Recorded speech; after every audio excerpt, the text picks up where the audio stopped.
Hello everyone, আমরা কোথায় যাচ্ছি, কি করব, সেখানে কি করতে যাচ্ছি সেটা দেখতে হলে পুরোটা ভিডিও দেখতে হবে, স্কিপ না করে। আমরা একটা পার্কে যাচ্ছি, সেটা হচ্ছে আমানিপুর পার্ক। আর যাওয়ার সময় অনেক প্রাকৃতিক দেখলাম। তারপরে কাজিনরা যা এক জায়গা হলে যা হয় আর সবে অনেক মজা করতেছিলাম, তো ফান কর। তো ওরা কথা বলতেছিল কে কী করবে কে কী করবে না, এইসব নিয়ে আর কি।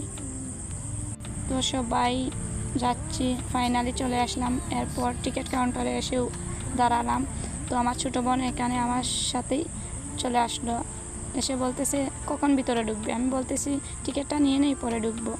এর মধ্যে আমরা টিকিট নিয়ে ভিতরে প্রবেশ করলাম। সেখানে কি বলবো, এত মানুষজন ছিল বলার মতো না। তো ঈদের পর দিন আরই, এজন্যই অনেক মানুষ ছিল। তো ফাইনালি চলে আসলাম ভেতরে। সেটা অনেক সুন্দর একটা জায়গা, কেউ না গেলে বুঝতেই পারবেন না আপনারা যে এত সুন্দর একটা জায়গা। তো আমার কাজিন আমাকে বোট চলাচ্ছে, ও বলতেছে ও নিজেই পারবে। আমি বলতেছি না তুমি পারবা না, ও বলতেছে না আমি পারবো। দেন ওখানে একটা ভিডিও করলাম, আমার বোনকে বললাম একটা ভিডিও করে দেওয়ার জন্য।